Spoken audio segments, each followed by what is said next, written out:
Welcome, comrades, back to another Minecraft survival video. My name is Sam, or Cobblestone, and if you will join me today, will be another great adventure in this world that I have going on. I have a plan for today, and it involves wolves and venturing out beyond the forest to the plains biome. I think it is in that direction, or maybe it's that direction. Anyway, that shall be something that we discover in order to try and find the wolf that I attempted to tame in the first video, but did so failingly and was not able to quite feed enough bones, and therefore it ran off into the sunset. I think I have enough daylight in order to make it. Of course, I don't have any armor on. That's not to worry. I have bones. Plenty of bones that were in the chest. I don't know how I have so many. I have, I think it was 40 in total, and I've only taken half, or a little less than half of 19. So that is something interesting. Maybe it wasn't this direction. I'm now beginning to second guess myself, as I don't remember there being well, the river, of course, is between. So I'm going to actually maybe trudge on, and it's raining. Fantastic. So not only am I going to have to combat the darkness, but the rain as well. I also wanted to take the time today to debrief my preview of the Minecraft film, which I just saw like 2 hours ago, and I'm now back. And one of the first things I wanted to do upon getting home, beyond like the logistics of what I do every evening, which is getting ready for bed, but also record another episode, as I think I have some thoughts on the film, and not just the film itself, but the reception of the film, as that is equally as important. I found a little doggy here. Maybe it was you, because that only took 2 attempts with the bone. I think the last one was like 8 or something, 9 or something ridiculous. I'm just gonna take a couple of these cows with me just for the road, because I'm running quite low on leather, and I'm finding myself needing more and more books for not only library bookshelf blocks, but also for enchantments that I have in the future. I might think about another dog. Okay, I think it definitely would have been that one. That was only 1 bone. So I have 2 dogs now. That's fantastic. I'll have sufficient protection for the village. It's not just me. And this is also where I planted all those spruce trees. There's a little spruce plantation that I have going on the other side of the forest.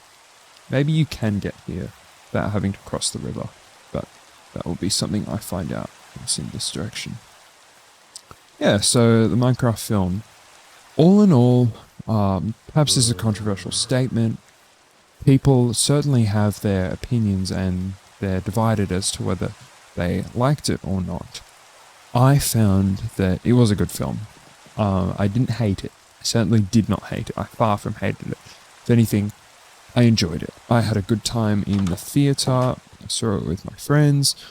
They equally shared with me that they enjoyed it. It was a bit of a thrill, and certainly wasn't something that was boring or not worth spending our money on. And I'm going to give you some reasons as to why I think that's the case. I'm not just going to merely say that I enjoyed it and leave it at that, because I know that the film itself left a bit of a sour taste in some people's mouths, and they didn't like it. And if you're one of those people, then I don't blame you, because I could see how you could quickly be pessimistic about the film as a whole, and not be so willing to say it was a fantastic cinematic experience. I think, for one, it requires us to understand as to what they were trying to do with this film. I think that's the most important part to proceed with. Minecraft obviously commands a lot of attention. I'm going to make these dogs sit, because otherwise they'll be running around the property and annoying me to no end. Yeah, Minecraft, it's huge. It is the largest game in the world. I believe it surpassed Tetris. Certainly, as far as like a fan base is concerned, there's no bigger fan base than Minecraft. And that's for good reason. It's the game we always come back to. It's the game you really can't leave behind. Most of the people who I know who played it as a kid, like still in some capacity, are connected to the game. So, creating a Minecraft film was always going to attract people to go and watch it. People were always going to come and watch the film regardless of its production value and quality, regardless of the actors in the film, regardless of the script, the filmmaking, the directorial choices. Minecraft, in so many ways, was always going to bring people in. And I think one of the main points that the producers had identified was that in the modern language, the modern culture and custom of what people invested in, and particularly like people of the younger generations, things can very quickly go viral and build attention through the social media medium. It was going to be important to create certain moments and capture people's attention through perhaps more non-traditional and subversive means, which meant that what they had to get right was not necessarily the filmmaking itself, but providing something memorable and sufficiently recognizable. And so you need to understand that the motivations of the producers was not necessarily to maximize the actual like quality of the script and the plot. Honestly, I had no interest in what the actual plot was saying itself. That's not why I bought a ticket. I also don't think that's why a lot of other people bought the ticket. They weren't going in there expecting, okay, I'm going to watch this like Scorsese level film and it's going to really hook me in. I'm going to be invested and I'm going to be there to watch what happens. No, that's not at all the case. People are going like, this is Minecraft. I want to see what they can try and do with this. We need to like work within the bounds of what is reasonable and what we can expect, and not set our expectations too high, because the actual ambitions and the objectives of the creators of the film was not to make something that was, again, like really high quality. It was to create those moments that perhaps like memeable, I suppose, if you want to use that term, and that it's going to be recognizable for people who play the game, because of course that's the majority reason that they're there. And it's also going to provoke conversation, and as a result of that, you're going to be driving ticket sales. And it was quite easy to see, just looking at like the list of actors as well who they got for it: Jack Black, Jason Momoa, Jennifer Coolidge. They had Matt Berry in there as well, who played the voice of the villager at the end. Perhaps I'm missing someone else, but those are big names. Those are people who have strong reputations. And I think that added to the allure of going to see this film as well, because it seemed like somewhat of a blockbuster. But not for the reasons that you think it's going to be. It's a blockbuster in that it's really unique and one of a kind. And it's also about Minecraft. So I think they wanted to kind of create this big picture and this project that was attached to the game, and they did that very effectively. Jack Black alone is a name that commands a lot of respect and attention, and he also has a history playing the game as well.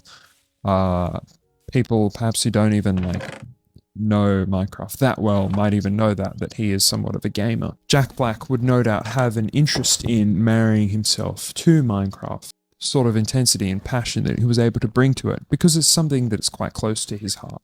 And so that's kind of the most important point that I wanted to make, is that you need to lower your expectations in the actual intentions of the film.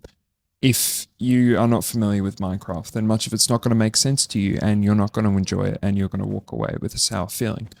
I see people on the internet, on YouTube in particular, who are like traditional film reviewers, and they're reviewing this film that is based on a video game with a very specific and particular, albeit large, fan base and volume of people who are invested and were the target demographic.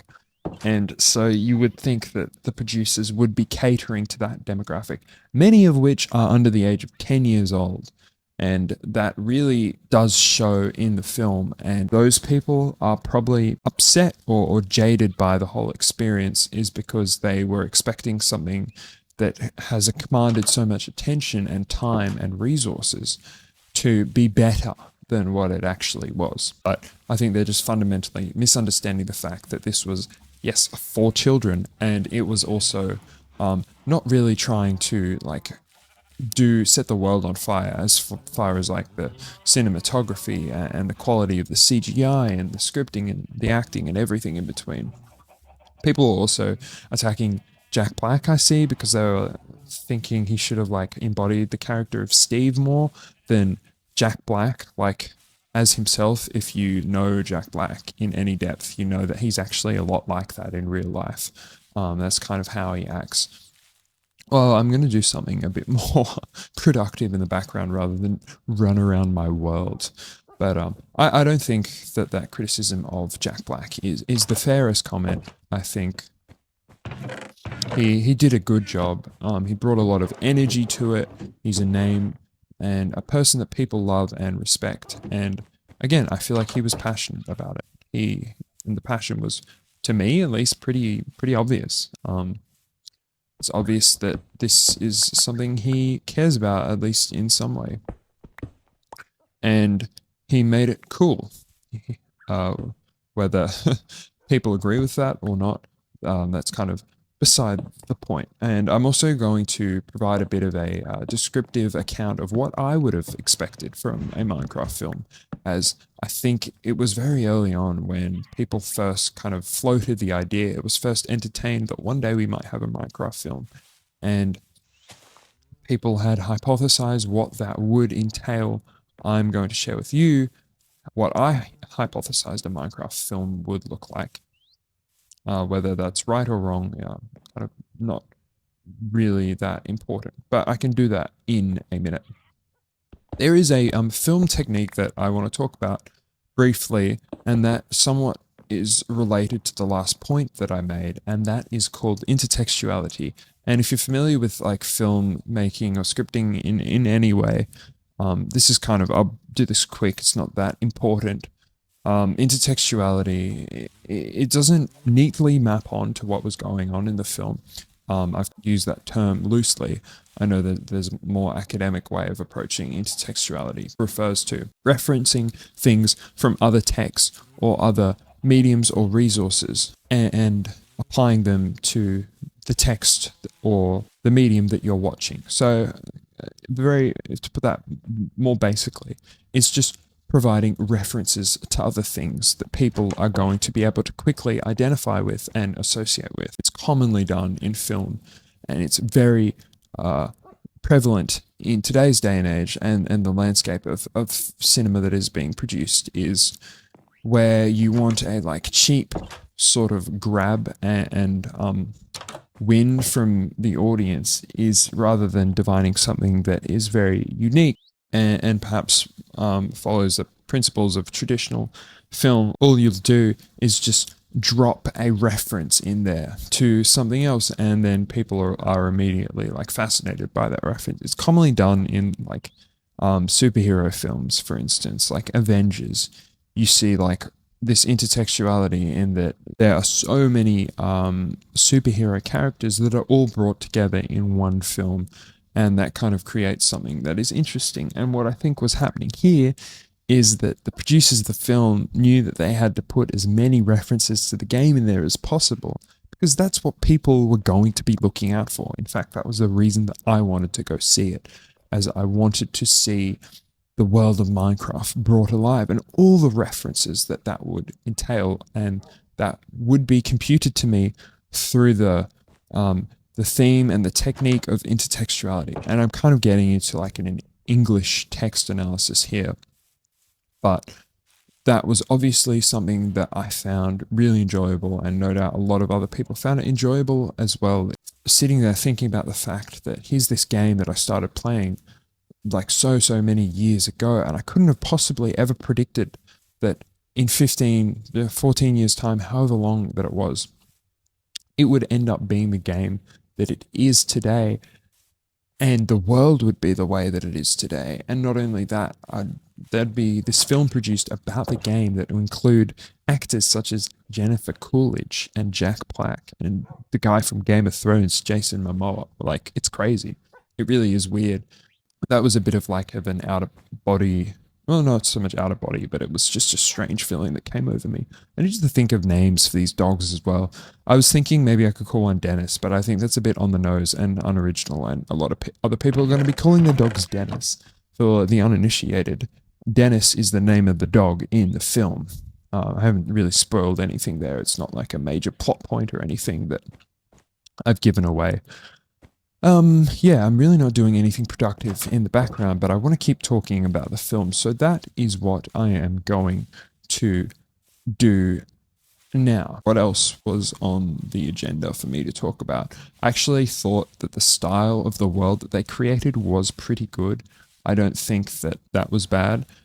It was weird how long they spent initially like not having anything relevant to Minecraft besides like the opening introduction and like setting the scene, I suppose. That was discussed Minecraft a bit, but then it was the real world for like 15 minutes after that, and it almost had nothing to do with Minecraft. And there were subplots that were happening tangential to the primary plot, and more or less, I don't know if that was like the best, but you know, it was what it was. I'm going to start clearing the land here because I have something that I would like to build, and that is a nether portal, but I first want to build a shrine for it. And I've been meaning to do this because I haven't been to the nether yet, but I also don't want to make this a cheap experience. I want to build up a really nice build. It's going to be like a temple shrine sort of thing, but it's going to be dedicated to the portal. But I'll get to that slowly. I don't anticipate it'll be done this episode, hopefully next episode. But I can start clearing the land while I talk about the film. Were there any other points that I wanted to talk about related to the film experience? Yeah, I think it's for that reason that it wasn't terrible. The criticisms that people have been most widely applying to it, and this is kind of the angle that I would take of why I would be upset that it wasn't quite to the level of quality that you'd want it to be. And that was because it felt overly commercialized, and it felt like they were really just trying to create something that would sell tickets and wouldn't really provide a lasting impact upon the viewer.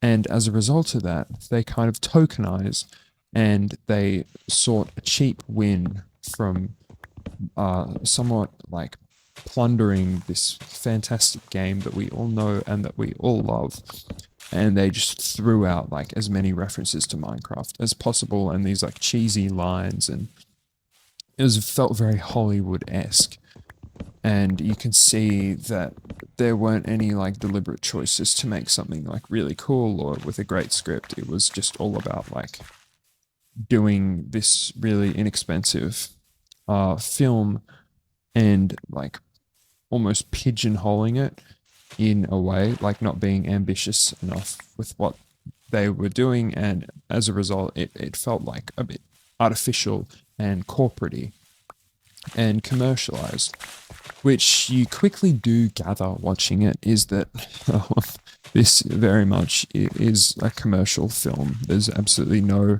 like artistic ambition or intent here.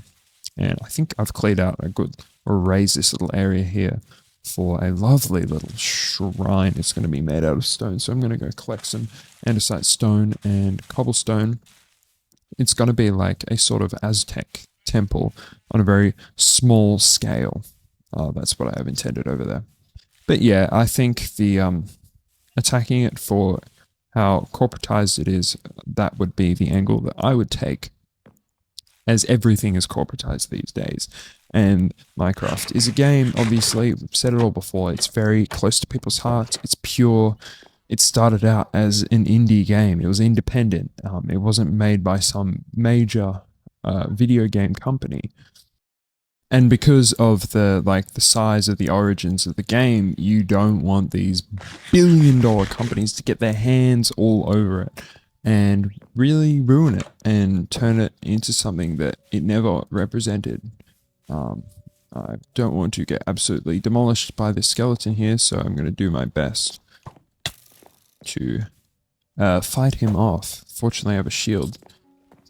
I also like slept in the interim there while I thought of what I was going to say next, and collected all of these resources to get started on this build.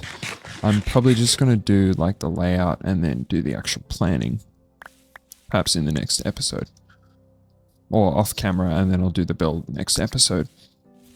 Yeah, that's the primary attack and approach that you take if you didn't like it, would be to talk about the corporate side of it all.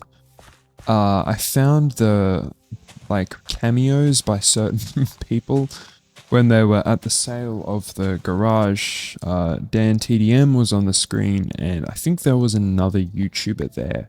It had been, yeah, I kind of, she looked very familiar. I recognized her. I just couldn't quite put my finger on who she was. Will maybe something I'd look up soon. Of course, Technoblade was in there. I thought that was very fitting. That was another moment that was like, I can't believe like Hollywood is aware of Technoblade. It just doesn't seem like that like entire world would have any relationship to someone like Technoblade whatsoever. But here we have Jack Black saying like he's a legend and acknowledging him. It was kind of weird to think about, and I liked it. I thought it was charming and it was fitting. But again, it was a bit like something I could have never predicted that this would happen one day. But there it is on the screen right before my very eyes.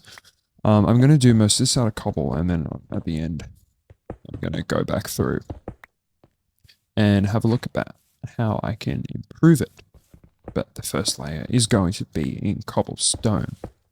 There was also Jeb, who I suppose is like the CEO of Mojang Studios, and I think he still drives most of the operations of Minecraft and is responsible for the actual on-the-ground development of it. Of course, he's been there for a very long time, and he was the waiter, which was cool. I thought that was cool that they included him in there. I'm sure a lot of people wouldn't have realized that, but anyone who knows the game pretty well would have immediately like recognized him. He also is somewhat a person that's hard to miss. I think that I might have made this too small because I'm not going to have enough to finish off the portal at the top, so I'm going to extend it out one. I might just do it. Yeah, I'll do it on this side as well. I was somewhat funny how awkward he was on the screen. He's generally a pretty awkward guy, but you could just, he was like only on the side of the screen for no more than a moment, but I could just sense how awkward he was, which when you compare that to like a regular actor, it puts in perspective how high quality some of these actors really are, and acting is quite a difficult profession that a lot of people don't give the attention and acclaim that it deserves. When you see what is someone who has absolutely no relationship to acting, like Jeb. Really, he was just like holding a plate of food or something, and it was like turned down. That was when Jennifer Coolidge, her character, was on a date with the villager. Sorry to spoil it to you if you haven't seen it, but I mean, it's not really a film that you can spoil. Like, as I said, the plot was not overly important. Now, this kind of leads me to what I wanted to talk about, which was what I anticipated a Minecraft film would look like, because this is something that I have thought about before. It's when I initially heard of a Minecraft film, I think it was a very long time ago. And I think there's also a Minecraft novel that might have been written by the person who made World War Z. I'm not sure whether that came to fruition. I never followed it up. I'll probably look into that after this, because it's just kind of like struck me now that that was something that was discussed quite a long time ago. Anyway, by the by, Minecraft, in my view, is a very solitary game. I don't know if anyone else has that feeling when they play it, but it feels like you are the character dropped into this world. You're alone. You're naked for the most part, in that you have absolutely nothing around you except the clothes on your back, your skin, I suppose. But besides that, you feel completely alone and naked, and there's no one else there in the world with you. That's ultimately what survival started out as, and that's the purest form of the game that we continue to identify it as. So when you then create the film, I thought that it would perhaps be more of a somber affair, and something that wasn't as lighthearted and funny as the film actually ended up being. Perhaps I was like quite flawed to initially think that, but that's where I thought you'd go with creating a Minecraft-esque film, is that you want to create something that gives this feeling and this atmosphere of the loneliness, the solitude of the game. And my interpretation of a Minecraft film would really like centralize that facet of what it means to play Minecraft and how you could do it on the screen. I think like that as well would be a really effective way of conveying Minecraft, is that you are dropped into a world and you are completely alone and you have to fend for yourself, and that would be so interesting to watch. Again, it probably wouldn't command the same level of excitement and adventure as like having all these other characters in there, and in some ways they're like communicating like they're on a server and having a lot of fun, and then you can have jokes, as opposed to this ill feeling of being alone in an infinite and complex world that you can never know like the borders of, or gather any permanent meaning for. That perhaps is core to the experience of Minecraft. Now, I haven't exactly gotten this right here. I think I have to destroy this. Yeah, it's probably one of my more bizarre structures. I think I'm going to do a little bit of chopping and changing of it off screen, just so I can get it to a point that I'm really happy with. So yeah, that was my initial interpretation of what a Minecraft film would look like. They obviously didn't go down that route, and they decided to create this world where there were tons of characters and life, and it's centered around the villages, and of course the characters themselves from the real world that were placed in the middle of it. You could also think about the fact that there was like no clear delineation between the animated side of the film and the live action side of the film, and they obviously tried to split the middle and get the best of both worlds, as opposed to having one or the other, which I think is pretty common in the current landscape of films, is that you see so many out there, or there are so many new attempts to revive old films in the form of live action. It is quite endless, the list of things that are now being reproduced and recreated in live action format that were previously animation films from the 90s and the early 2000s.